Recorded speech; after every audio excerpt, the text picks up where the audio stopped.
Hello class, good morning. How are you today? Hopefully all of you are healthy and always happy. Yeah, we meet again in our English class today and I hope that you are enjoying this class today. Now we are going to study about present tense, and as usual in this video, because it is grammar, so that's why I will speak or I will explain it in English and Bahasa. Okay class, okay. Please open your note, please open your book, and you can write everything. If you get confused about explanation, and you can ask me later after finish my video. You can ask me by communicate in e-learning or let's start. Yeah, do you remember about this picture? I had told it in the previous meeting. Past untuk apa? Untuk masa lampau, and then present for now atau sekarang, and future for masa yang akan datang. And we also had discussed it in the previous meeting, so I will move to the next slide. Present tense. Present tense, it is used for first habits, berarti kebiasaan, and then repeated action or events, and then general truth or general fact. Jadi kalau yang habit itu kebiasaan. He drinks tea at breakfast, berarti dia itu kalau kebiasaan dia kalau sarapan pasti minum teh. Kemudian yang kedua ada juga contohnya, they watch television at 7 o'clock, berarti biasanya setiap jam 7 dia selalu melihat atau menonton TV karena mungkin ada acara-acara yang menarik untuk dia. Repeated action or events, we catch the bus every morning, berarti setiap pagi dia selalu naik bis, entah itu mau ke manapun, ke kantor, atau ke sekolah, atau ke pasar, atau ke tempat-tempat yang lainnya. Setiap pagi ketika dia mau melakukan aktivitas, dia selalu memakai bis atau naik bis, karena di sini disebutkan ada every. Dua, I never come late to school. Never, ini menunjukkan bahwa dia tidak pernah datang terlambat, berarti selalu datang on time atau selalu tepat waktu. General fact, ini juga ada. Water freezes at 0 degrees. The earth revolves around the sun. Nah, ini fakta-fakta umum yang tidak bisa kita ubah di bumi itu berputar mengelilingi matahari. Tidak mungkin misalnya matahari yang mengelilingi bumi, tidak. Tapi itu sudah fakta umum yang tidak bisa kita rubah. Dan signals word atau untuk kata-kata yang biasanya untuk menunjukkan itu sering dilakukan, itu merupakan habits atau yang lainnya, bisa juga menggunakan adverb of frequency. Ya, jadi di sini ada jelas ada banyak sekali adverb of frequency yang bisa kalian pakai untuk mengungkapkan kata-kata ataupun kalimat yang menggunakan present tense. Misalnya kalian mau menuliskan bahwa kegiatan itu selalu saya lakukan. I always study after class, berarti kalau 100% poinnya itu selalu dilakukan, tidak pernah bolong atau tidak pernah tidak melakukan. Begitu juga dengan usually, kalau 90% berarti dari 10 misalnya dia pernah tidak melakukan sekali atau dua. Dan seterusnya, normally, often, sometimes, occasionally, seldom, hardly ever, or rarely. Tapi kalau never itu 0%, berarti dia sama sekali tidak pernah melakukan. Untuk penempatan adverb of frequency atau adverb of frequency here biasanya letaknya ada di sebelum kata kerja, di subject, adverb of frequency, and then main verb.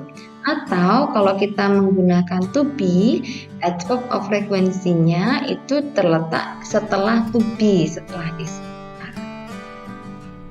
Next, nah, same as to be in present tense in verbal here there are 3 form, yaitu positive, negative, and interrogative.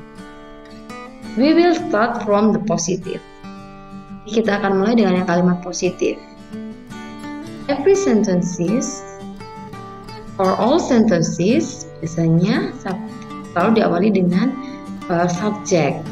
Nah, ini subjeknya ada I, they, we, you, atau biasa kita kenal dengan they, we, I, you, boleh. And then he, she, it. Nah, lalu apa yang membedakan? Yang membedakan adalah sebenarnya present kan menggunakan verb 1. Tetapi untuk subjek-subjeknya itu ada pembedaannya. For example, Dewi Ayu using verb 1. Jadi sama-sama menggunakan verb 1 tetapi tanpa ada tambahan apapun. Misalnya eat ya tetap eat, read tetap read, I read, I eat, I watch, they look, they read, they cook, itu tetap. Tetapi if we use he, she, or it atau nama orang, Miss Monique, kemudian Jesselyn atau nama misalnya Edward atau siapapun, hanya satu orang biasanya verbnya harus ditambahi dengan s or es. Nah, ketentuan untuk ditambahi s atau es nanti juga sudah Miss Monique masukkan dalam penjelasan hari ini. Kita lihat contohnya ya. Example 1, they eat sandwich. Karena subjeknya they, berarti verbnya tetap, tidak ditambahi s atau es. But if we use he, she, or it, or the name of someone, hanya satu orang, we must add s or es. Example number 2, she eats sandwich. Jadi kalau dilihat ini ada bedanya ya. Nih, kalau yang di atas sudah ada s-nya, yang di bawah ada s-nya. Jadi sekali lagi, kapan ditambahi s atau kapan ditambahi es, ini ada ketentuan dan regulasinya. Hati-hati ya ketika untuk menambahkan verb ini ditambahi s. Next, if. Nah, untuk yang negatif itu nanti ada tambahan subjek, kemudian menggunakan bukan langsung not, tapi kita harus menambahkan do. Jadi do not atau don't, atau does not jadi doesn't, plus verb 1 plus object. It is different from positive form. Jadi kalau yang positif, subjeknya Dewi Ayu, verbnya tetap, he, she, it, verbnya berubah. Tetapi ketika kita masuk dalam negative sentence atau kalimat negatif, itu subjeknya Dewi, Ayu, he, she, it, mau satu atau banyak, semua tetap menggunakan verb 1. Intinya ketika sudah ada kata don't atau doesn't, semua kembali ke base form atau bentuk pertama. Contohnya, they don't eat sandwich. Karena dia memakainya do. Ini jadinya kan don't plus verb 1. Lihat contoh yang kedua, she doesn't eat sandwich. Lihat di sini ya, S-nya sudah hilang. Tadi kalau yang di positif masih ada S-nya. Tetapi ketika ada don't atau doesn't, semua kata kerja walaupun subjeknya he, she, it kembali ke verb 1. Bisa dipahami ya anak-anak ya? Oke. Next, let's move to the next slide. Ada interrogative sentence. Nah, interrogative sentence itu hampir sama dengan yang to be. Jadi subjeknya tidak di awal lagi tetapi setelah kata tanya. Kalau yang to be kata tanyanya is MR, tapi kita lihat di sini. Di sini kata tanyanya adalah menggunakan do atau does. Nah, kapan kalian memakai do, kapan kalian memakai does? Jadi, kalau subjek kalian ada I, they, we, you, memakainya do. Tapi kalau subjeknya he, she, it, menggunakan does. Ya. Same as the negative form. If in the sentences there is do or does, so all subject using verb 1. Contoh, example number 1.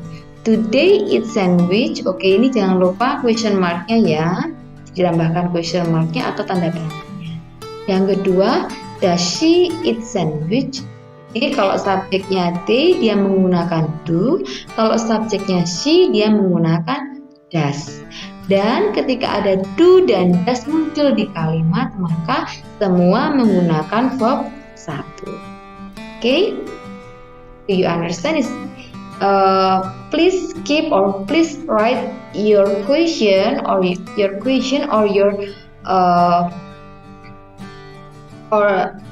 find something that make you confused to understand it. Write on your book and you can ask me later. Okay? Nah, ini yang Miss Monique sebutkan tadi untuk regulasinya. Kapan kita menambahkan S, kapan kita menambahkan IS. Jadi ada beberapa poin. Pada umumnya untuk kata kerja itu langsung ditambahkan S. Tetapi ada pengecualian untuk beberapa kata kerja. For example, jadi kan ini umumnya kata kerja itu ditambahkan S saja. Tetapi jika itu kata kerjanya diakhiri dengan ini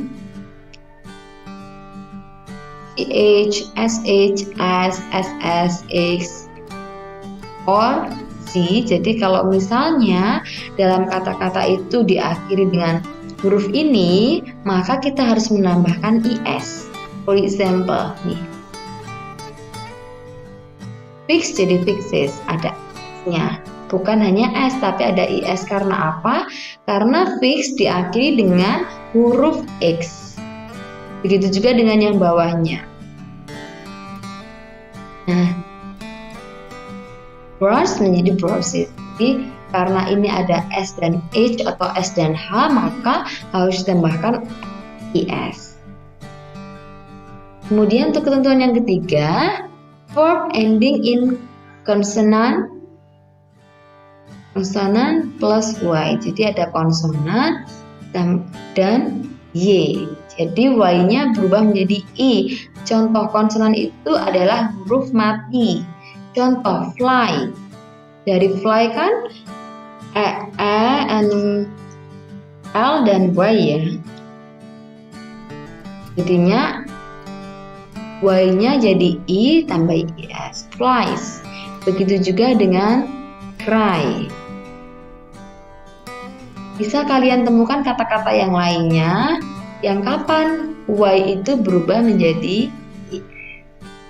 Kemudian untuk subjek atau untuk verb dengan go atau do itu langsung tambahkan IS. Goes, does. Dan yang terakhir untuk verb yang irregular, karena tadi pada umumnya langsung tambah IS, tapi ada verb juga yang berubah dari bentuk aslinya tanpa ditambah S atau IS. Contoh have jadinya has. Ya, dari sini bisa dipahami ya. I hope that it is clear for you. You can get the point of present tense and you can understand well all of my explanation today. Okay, I think it's enough for today. Thank you for your nice attention. Have a nice day. See you in the next meeting. Bye-bye.